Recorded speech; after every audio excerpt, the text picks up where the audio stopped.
भवानीरामणीश्वराय नमः इति कर्पूरमङ्गलनीराञ्जनं दर्शयामि। मंगलनीराञ्जनानन्तरं सिद्धाचमनं समर्पयामि। ओम मंत्रपुष्पं धाता परस्तादपदाजहारा चक्रः प्रविश्वामृते षष्ठदस्राः तमेवं विद्वानमृताय भवति नान्यः स्वन्ताय जनाय विद्यते।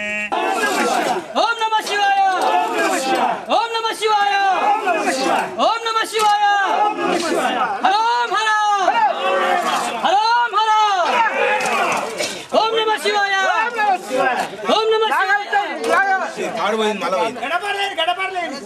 ఏ వస్తా సార్ పట్టుకోవాలి రాడు సార్ వస్తుంది ఏంటి మీరేంటి మీరు లేపాలి మీరు లేవాలి మీరు లేపితే అవుతుంది ఇట్లా ఓం నమః శివాయ ఉండాలా ఇంకొంచెం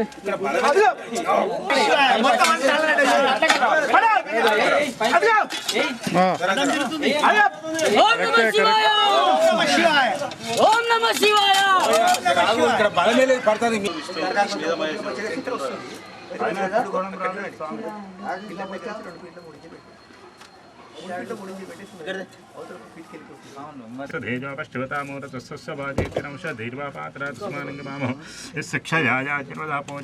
महागणाधिपतये नमः उद्बोधकस्नानं परिकल्पयामि गन्धां धारयामि कुङ्कुमलेपनं समर्पयामि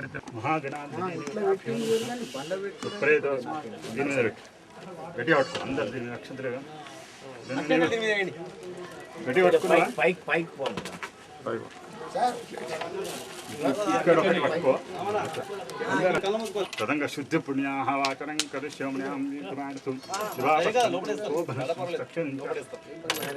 ततो विश्वं व्यापस्पु कुङ्कुमेन ततो विश्वं व्याक्रांताशन् दानविदगुड पस्सु ततो विश्वं शंभो महादेव ओम नमः शिवाय गृहावै प्रतिष्ठा स्वक्तं तमया भाचाशं तव्यं तस्मात् धरयो ब्रह्मणाधिपति ब्रह्मा शिव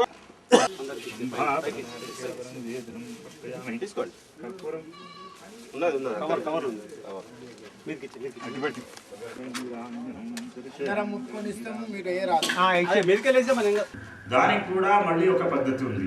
లింగాన్ని కదిలించాలంటే ఎక్కువనో గుణప వేసి కదిలించడం పద్ధతి కాదు.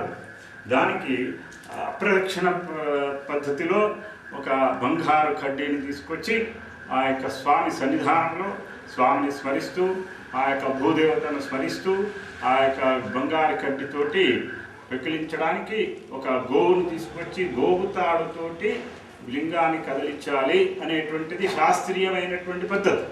అటువంటి పద్ధతిని అనుసరించి ఆ యొక్క లింగాన్ని కదిలించడం జరిగింది.